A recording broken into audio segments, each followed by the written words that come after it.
حضرات وقار حضرت ابراہیم علیہ السلام نے اپنے چاچے نو بڑے خوبصورت انداز دے نال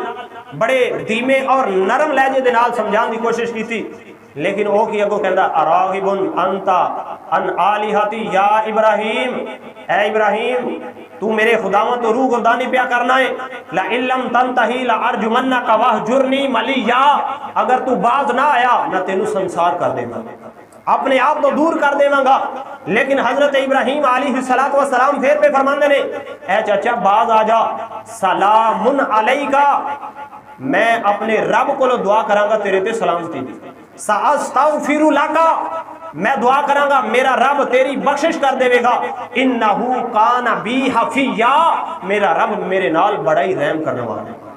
وَآتَذِلُكُمْ وَمَا تَدْعُونَ مِن دُونِ اللَّهِ وَأَدْعُو رَبِّي عَسَىٰ أَلَّا أَكُونَ بِدُعَاءِ رَبِّي شَقِيًّا، اور اگر تو میرے رب دی عبادت دے اندر نہ آیا تے میں تینوں چھوڑ دیواں گا اور اپنے رب دی عبادت کراں گا جڑا کل کائنات دا خالق و مالک ہے، جڑا اودی عبادت کردا ہے، کدے او دنیا آخرت دے اندر نامراد نہیں رہ سکدا۔ یہ گلاں بھی ہونیاں نے تے اچانک آزر دے منہ چوں نکلیا اے ابراہیم بڑا تو اپنے خدا دا ذکر پیا کرنا ہے، اگر تیرا خدا اینا ہی تیرے نال محبت کرنے والا ہے، پیار کرنے والا ہے، تے اے جڑے میں اپنے ہاتھ دے نال بت بنائے نے انہاں نوں کہہ تیرے خدا دی گواہی دے۔ حضرات دی وقار حضرت ابراہیم علیہ السلام نے جدو سنیا اللہ دی بارگاہ دے اندر ہاتھ اٹھا چھڑے، حضرت ابراہیم علیہ السلام کو نے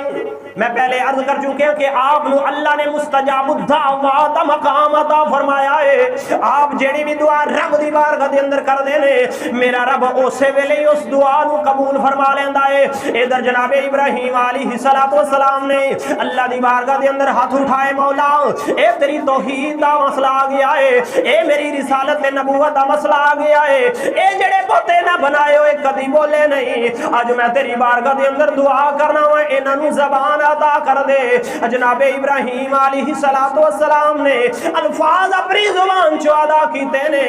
اللہ تبارک و تعالی نے انہاں بتاں نوں زبان عطا فرمائی ہے، او سارے بت جننے بھی اس ویلے حضرت ابراہیم دے آپ دے چاچے دے کول موجود سن، سارے اپنی زبان چو پہ پڑھ دے نے لا الہ الا اللہ ابراہیم خلیل اللہ۔ لیکن جے دے دل تے مور لگ چکی ہوئے وہ کدے ایمان نہیں لے ہوندے۔ ان الذین کفروا سواء علیہم اانذرتہم ام لم تنذرہم لا یؤمنون ختم اللہ علی قلوبہم، رب فرماندا جنہاں دے دلاں تے موراں لگ جان انہاں دے سامنے بھی ہر شے ہوے تے وہ ایمان نہیں لے کے آندے۔ ابو جہل آیا تواڈے تے میرے نبی دی بارگاہ دے اندر مٹھ باندھے کہنے لگا اے محمد صلی اللہ علیہ وآلہ وسلم دسو میرے ہاتھ دے اندر کی ہے؟ آپ نے فرمایا میں تے دس ہی دینا ہے، رب نے مینوں شان دے مقام عطا فرمایا ہے، اگر تیری مٹھی والی چیز دسے کہ میں کون ہاں تے پھر 10 کلمہ پڑھے گا۔ کہنے لگا اے تے بڑی عجیب بات ہے کہ میری مٹھی دے اندر کوئی بھی چیز ہے وہ مینوں پتہ ہے، وہ تواڈے بارے گفتگو کرے تے میں ایمان لے آواں گا۔ حضرات الوقار اللہ دے پیارے حبیب نے اشارہ فرمایا تے ابو جہل دی مٹھی دے اندر کینکریاں پیاں بول دیاں نے لا الہ الا اللہ محمد رسول اللہ، وہ جلدی دے نال پھینک کے نعوذ باللہ کہنے لگا کہ محمد نے انہاں تے بھی جادو کر چھڑیا۔ رب نے فرمایا ختم اللہ علی قلوبہم وعلی سمعہم وعلی ابصارہم، جنہاں دے دلاں تے مور لگ جے، اکھاں تے کناں تے مور لگ جے، انہاں دے سامنے ہر شے ہوے تے وہ ایمان نہیں لے کے آندے۔ اسی طرح ابراہیم علیہ السلام دے چاچے دے سامنے بتاں نے کلمہ پڑھیا لیکن وہ بھی ایمان نہیں لے آیا۔ ابو جہل دی مٹھی دے اندر کئی کریاں نے تواڈے تے میرے کریم نبی دا کلمہ پڑھیا، وہ بھی ایمان نہیں لے کے آیا۔ حضرات الوقار ایمان وہی لے کے آندے نے جنہاں دے دلاں دے اندر اللہ اور اللہ دے رسول دی محبت دا کوئی شمع روشن ہو۔